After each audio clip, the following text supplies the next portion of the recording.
Muito bom dia, meus amados e preciosos irmãos. Como é maravilhoso saber que nós não estamos sozinhos.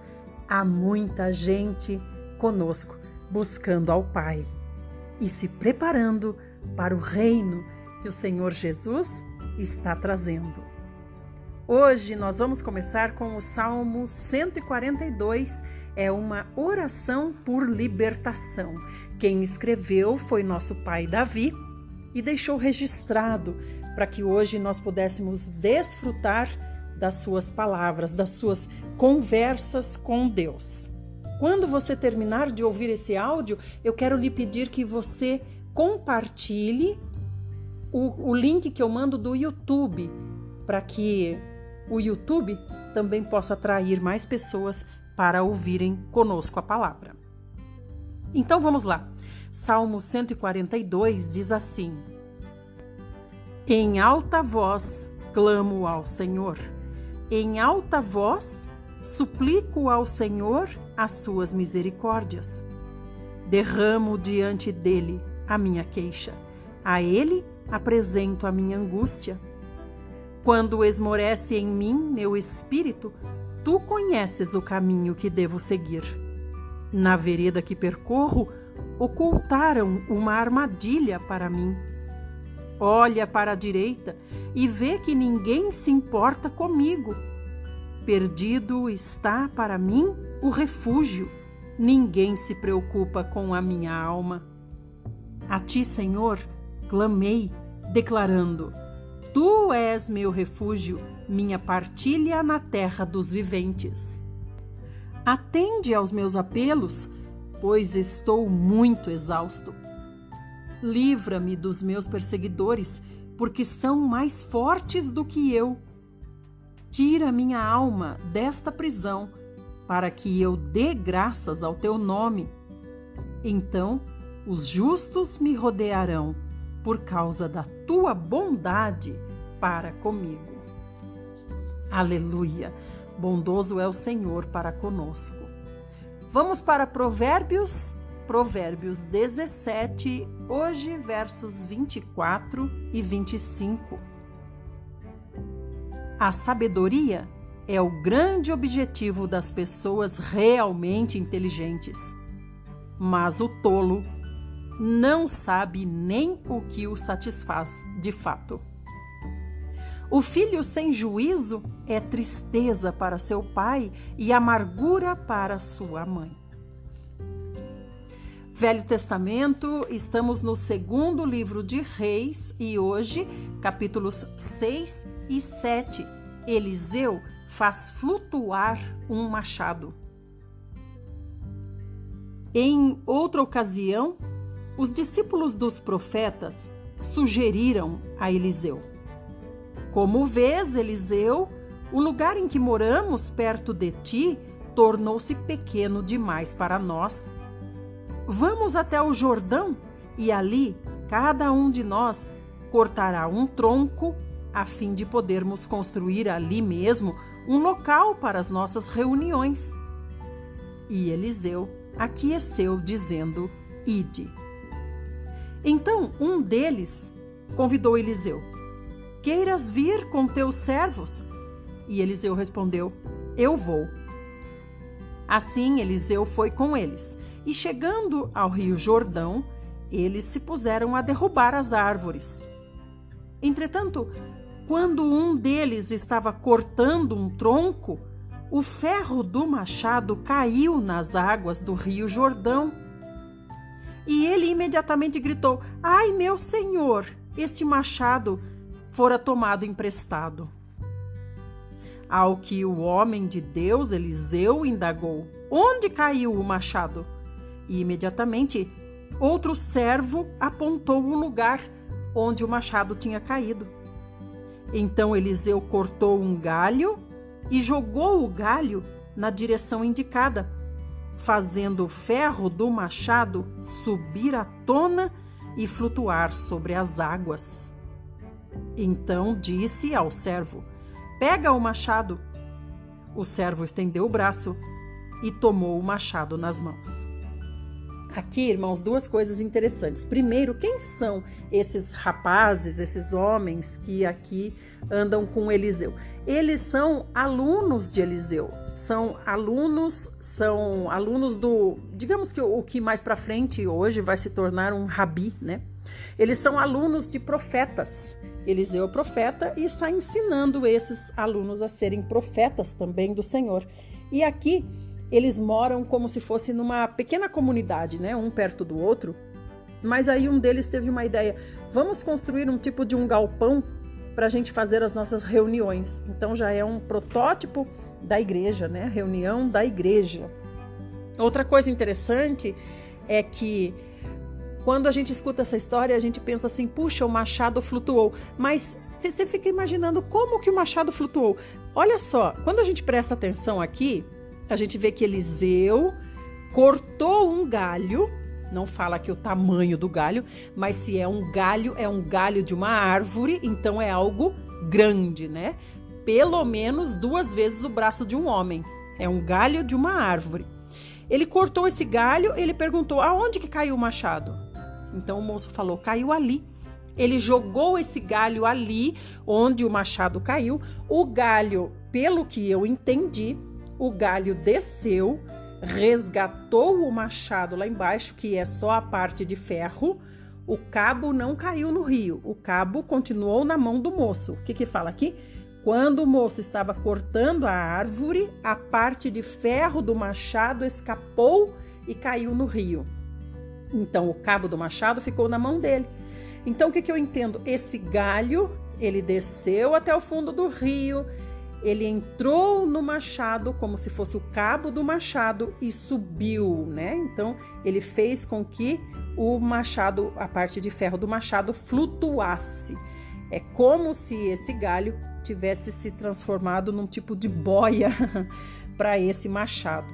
É muito interessante, né? Então, quando a gente ouve pregação, parece que o machado, parece que Eliseu falou com Deus e o machado de repente subiu, veio à tona e ficou ali flutuando. Não é bem assim, a história conta bem certinho, né? Ele pegou um galho e jogou. Não é interessante? E outra, aqui não diz: Deus traga o machado para nós. Pela fé, ele já fez. É claro que ele e Deus eram uma só pessoa, um só espírito. Ora, o rei de Arã, da Síria, estava em guerra contra Israel. Depois dele se reunir com os seus conselheiros, ele decidiu: em tal lugar erguerei meu acampamento. Mas o homem de Deus, Eliseu, mandou comunicar ao rei de Israel: muito cuidado com esse tal lugar, pois os sírios estão se deslocando para lá. Então aqui vamos entender o que está acontecendo. O rei da Síria, ele armava uma estratégia de guerra para pegar o rei de Israel e, no entanto, Eliseu, avisado por Deus, ia lá e comunicava ao rei de Israel: olha, cuidado com esse caminho, porque o rei da Síria está se deslocando para lá. Então o rei de Israel enviou suas tropas ao local que o homem de Deus lhe havia orientado e assim se protegeu. Esses avisos não ocorreram uma só vez, nem duas.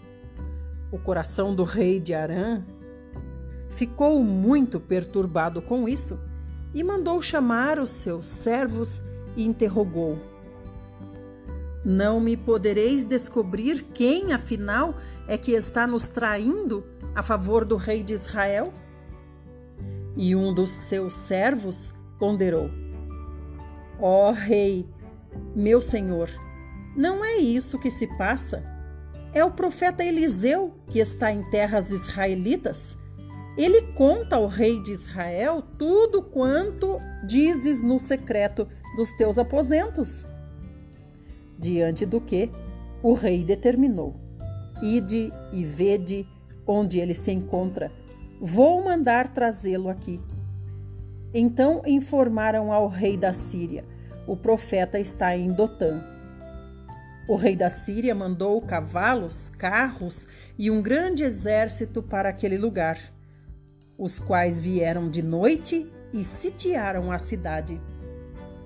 No dia seguinte, Eliseu se levantou ao romper da aurora e saiu. E eis que um batalhão cercava toda a cidade com cavalos e carros de guerra. Então o seu servo lhe indagou: ai, meu senhor, o que nós vamos fazer? E o profeta acalmou o seu servo, dizendo: não tenhas medo, porquanto são mais numerosos os que estão conosco do que os que estão com eles. Irmãos, isso aqui é muito, muito poderoso. Maior, a gente costuma dizer, maior é o que está conosco do que o que está com eles, né? Isso não é correto, porque Deus não só é maior, Deus é a própria grandeza, Deus é a plenitude, Deus é tudo, né? Então, é incorreto dizer Deus é maior que o meu problema. Não tem o menor sentido, né? Não tem o menor sentido. É como dizer assim, um prédio de 20 andares é maior do que um grão de areia. Não tem a menor comparação, né? Mas aí aqui ele diz assim: mais numerosos são os que estão conosco do que os que estão com eles. Aí sim, aí é uma questão de exército, é uma questão de tropa, é uma questão de guerreiros, é questão de destacamento de oficiais que foi deslocado para aquele lugar. Aí sim. E o nosso do Senhor Jesus sempre será maior, porque Satanás, ele persuadiu e conseguiu 1/3 do exército, né? Então 2/3 ainda são de Deus. Então quer dizer que a cada 3 soldados, a cada 3 guerreiros, 1 está do lado de Satanás e 2 são de Deus. Por isso é que ele diz: muito mais numeroso é o nosso exército do que o deles. Em seguida, Eliseu orou, suplicando: ó Yahvé, abre os olhos dele a fim de que ele consiga ver. E o Senhor fez com que o moço pudesse enxergar a montanha coberta de cavalos e carros de fogo em torno de Eliseu. E quando os sírios desciam contra Eliseu, Eliseu orou, dizendo assim ao Senhor Yahvé: rogo-te que firas estes homens de cegueira. E naquele momento, o Senhor fez com que todos os soldados arameus ficassem completamente cegos, conforme o pedido de Eliseu. Então Eliseu deu a eles uma palavra de orientação: não é este o caminho, nem é esta a cidade que procurais. Segui-me, que vos conduzirei ao homem que vocês buscam. Mas ele os conduziu até a cidade de Samaria. E ao entrarem em Samaria, Eliseu orou: Yahvé, abre os olhos dessa gente para que eles vejam. E o Senhor abriu os olhos deles novamente, e eles observaram que estavam dentro da cidade de Samaria. Assim que o rei de Israel viu todos eles lá, ou seja, os soldados do rei da Síria, consultou Eliseu: devo matar a todos, meu Aba? Devo liquidá-los, meu mestre? Ao que Eliseu respondeu: não. Porventura costumas tirar a vida daqueles que tua espada e o teu arco fizeram prisioneiros? Dê a eles pão e água, para que se alimentem, saciem-se e depois voltem para o seu senhor, o rei da Síria. O rei de Israel mandou que lhes fosse servido um grande banquete. Depois de terem comido e bebido até se fartarem, o rei de Israel os despediu. E eles retornaram para o seu senhor, o rei da Síria. E por causa disso, as tropas da Síria desistiram por algum tempo de tentar invadir o território de Israel. Depois disso, Ben-Hadad, o rei de Arã, da Síria, convocou todo o seu exército para atacar e sitiar Samaria. Houve grande fome em Samaria, porque o cerco foi mantido até que grande fome se espalhou por toda a cidade, a ponto de uma cabeça de jumento custar o equivalente a 80 peças de prata e uma caneca de esterco de pomba, 5 peças de prata. Então, irmãos, o que está acontecendo aqui? O rei da Síria passou um tempo, né? Depois desse episódio dos soldados dele ficarem cegos, passou um tempo, ele mandou sitiar a cidade. O que é sitiar a cidade? É cercar a cidade e ali ninguém entra e ninguém sai. Então, eles não podiam sair para os campos e também não podiam sair para comprar nada. Quando o rei de Israel ia passando pela muralha, uma mulher gritou para ele: "Socorre-me, Senhor meu rei." Diante do que o rei respondeu: "Se o Senhor não te socorrer, quem sou eu para te ajudar? Acaso há trigo na eira ou vinho no tanque de prensar uvas?" Mesmo assim, o rei perguntou para ela: "Que te aconteceu?" E a mulher explicou: "Esta mulher disse para mim: entrega teu filho para que o comamos hoje, que amanhã comeremos o meu filho." Então cozinhamos o meu filho e o comemos. No dia seguinte eu disse para ela: agora, pois, dá o teu filho para que o comamos. Mas ela escondeu o seu filho.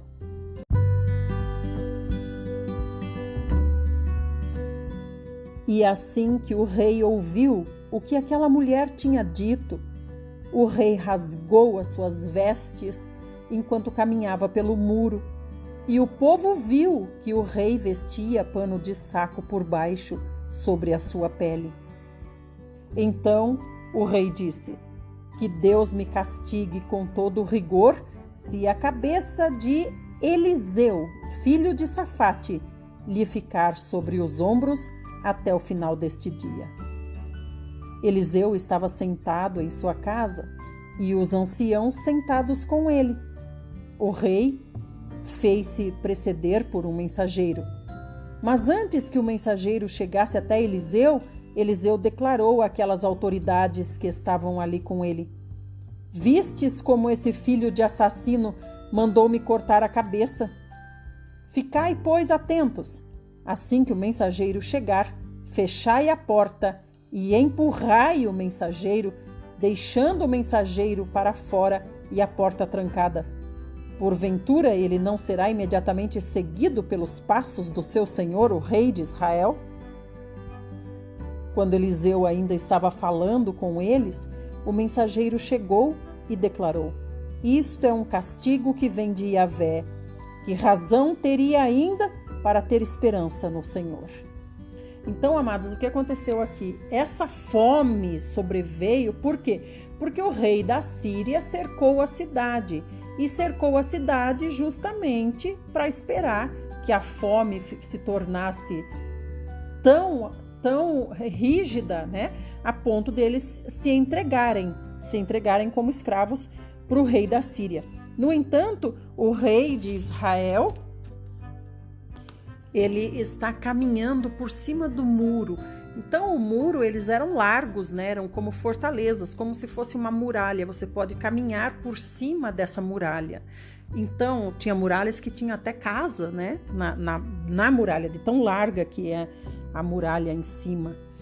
E o rei estava por ali caminhando e, de repente, ele viu a história dessa mulher que teve que comer o próprio filho. Então ele rasgou a sua roupa em desespero e o povo viu que debaixo da roupa dele ele estava vestido de pano de saco, ou seja, se humilhando, né, ao Senhor. No entanto, ele fica tão irado quando ele vê a história das mulheres que estão comendo os próprios filhos, que ele coloca a culpa em quem? Em Eliseu. É por causa de Eliseu que nós estamos assim, porque foi Eliseu que cegou os soldados do rei da Síria quando os soldados vieram buscá-lo.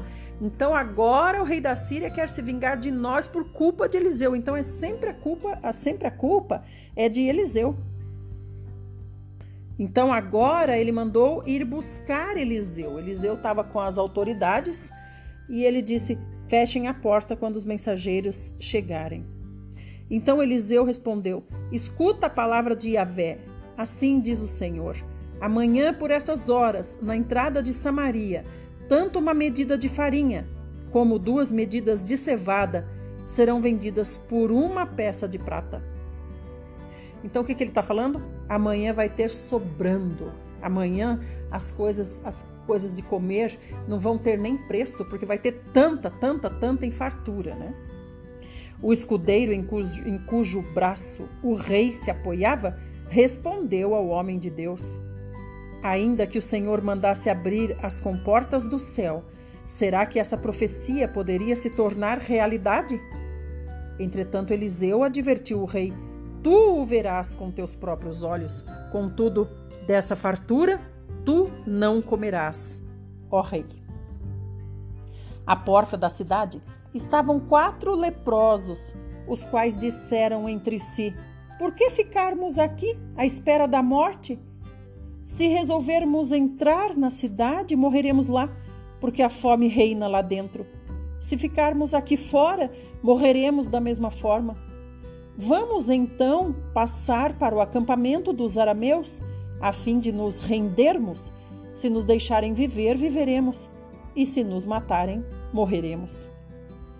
Assim que a noite caiu, os 4 leprosos se dirigiram ao acampamento dos arameus. Quando chegaram às proximidades do acampamento, observaram que não havia ninguém ali, pois o Senhor Yahvé tinha feito os arameus ouvirem o ruído de um grande exército com cavalos e carros de guerra, de modo que comentaram uns com os outros: o rei de Israel deve ter contratado os reis dos hititas e dos egípcios para marcharem contra nós. Sendo assim, a fim de salvarem as próprias vidas, os sírios fugiram ao anoitecer, abandonando todos os seus pertences, as tendas, os cavalos, os jumentos, e deixando o acampamento como estava. Aqueles leprosos, portanto, chegaram às imediações do acampamento e entraram numa tenda. Depois de terem comido e bebido, levaram de lá prata, ouro e vestes, que foram em seguida esconder. E retornaram mais tarde, entraram em outra barraca e tiraram de lá os despojos e, igualmente, foram esconder. Então, disseram depois entre si os 4 leprosos: não está certo o que estamos fazendo. Hoje é um dia de boas novas e nós estamos calados.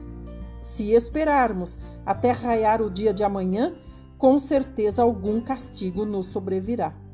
Vamos, pois, levemos essa grande notícia ao palácio do rei de Israel. Partiram dali, chamaram os guardas da porta da cidade e anunciaram para os guardas: fomos ao acampamento dos arameus, dos sírios, mas não vimos nem ouvimos voz de pessoa alguma no acampamento. Apenas encontramos os cavalos e os jumentos atados e as tendas abandonadas. Então os sentinelas da porta gritaram e transmitiram as informações para o interior do palácio do rei. O rei se levantou durante a noite e, acordando os seus conselheiros, comunicou a eles: vou explicar para vocês o que os arameus fizeram.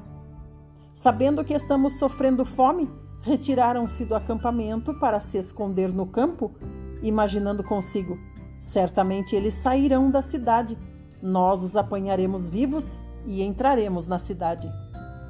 Diante disso, um dos oficiais do rei sugeriu: tomem-se alguns guerreiros e 5 dos cavalos sobreviventes que ainda estão entre nós.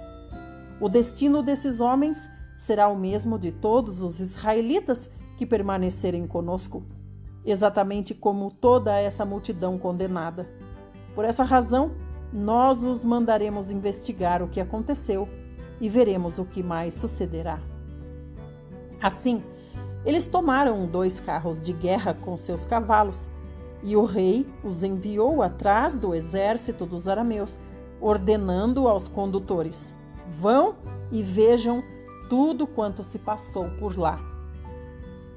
Eles seguiram as pegadas do exército sírio até o Jordão e encontraram todo o caminho cheio de roupas e armas que os arameus haviam largado para trás enquanto tratavam de fugir desesperadamente. Os mensageiros voltaram e relataram tudo ao rei. Então o povo saiu e saqueou o acampamento dos arameus. E aconteceu que o preço de uma medida de farinha caiu para o equivalente a uma peça de prata. Assim como 2 medidas de cevada passaram a custar também uma peça de prata, exatamente como o Senhor havia dito através de Eliseu. Ora, o rei tinha destacado como sentinela na porta o escudeiro, em cujo braço ele se apoiara.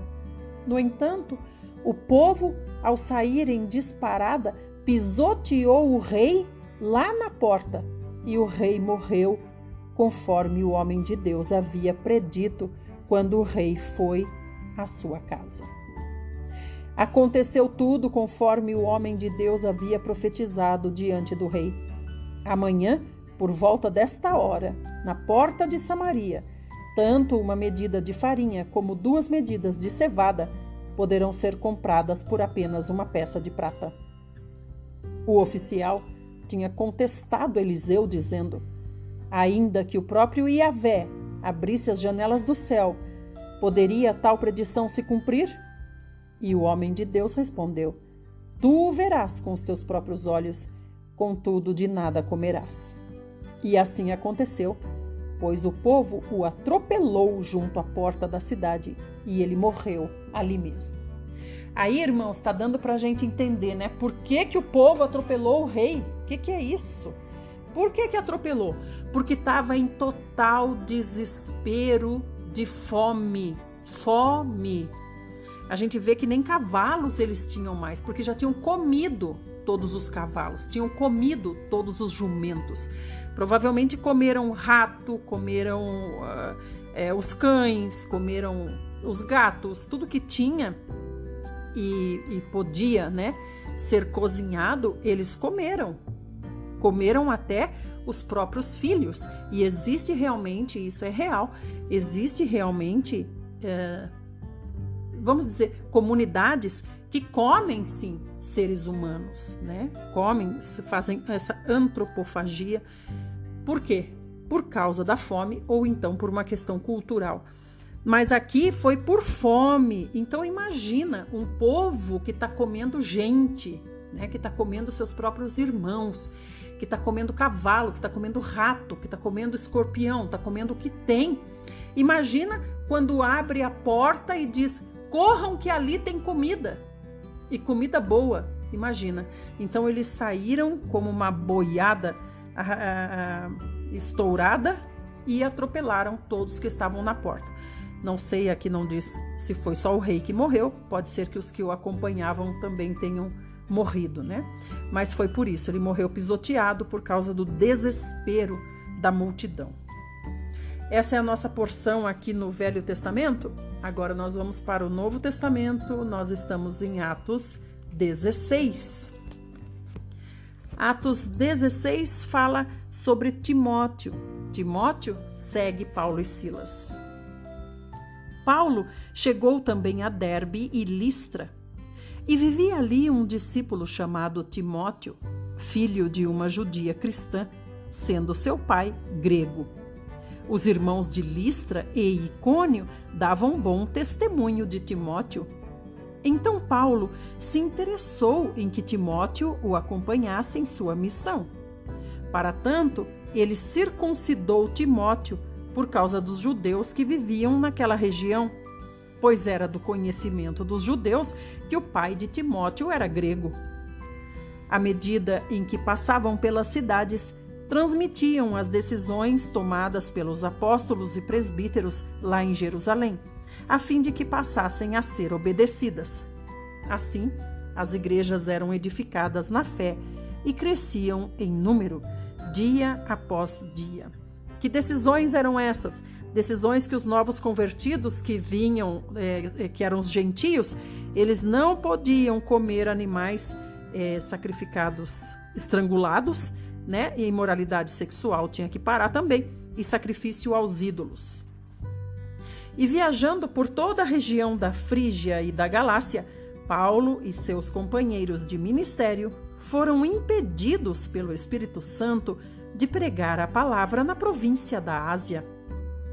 Quando avizinharam-se da região da Mísia, procuraram subir até Bitínia, mas também o Espírito de Jesus não permitiu. Então, contornando a Mísia, desceram para Troade. Durante a noite, Paulo teve uma visão. Nela, um homem da Macedônia em pé rogava para ele: passa aqui na Macedônia e nos ajuda.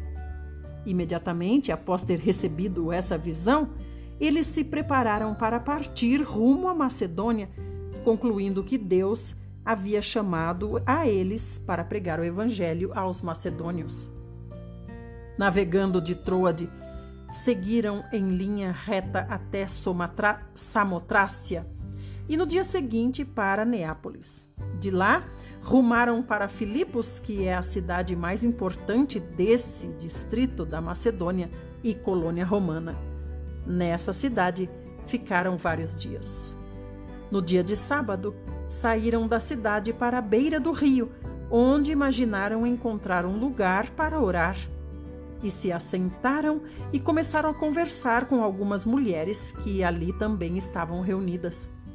Uma das mulheres que os ouviam era temente a Deus. Ela se chamava Lídia. Ela era vendedora de tecido de púrpura da cidade de Tiatira. E aconteceu que o Senhor abriu o coração dela para acolher a mensagem pregada por Paulo. E depois de ser batizada, bem como os da sua casa, ela os convidou, rogando: se julgais que eu sou crente no Senhor, entrai e permanecei em minha casa.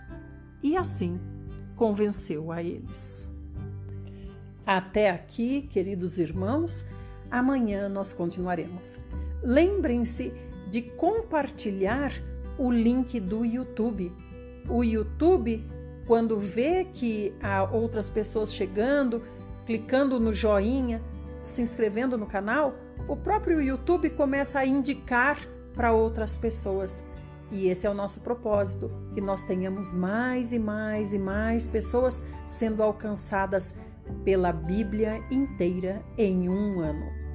Fiquem todos bem e até amanhã, se o nosso maravilhoso Senhor Jesus assim o fizer.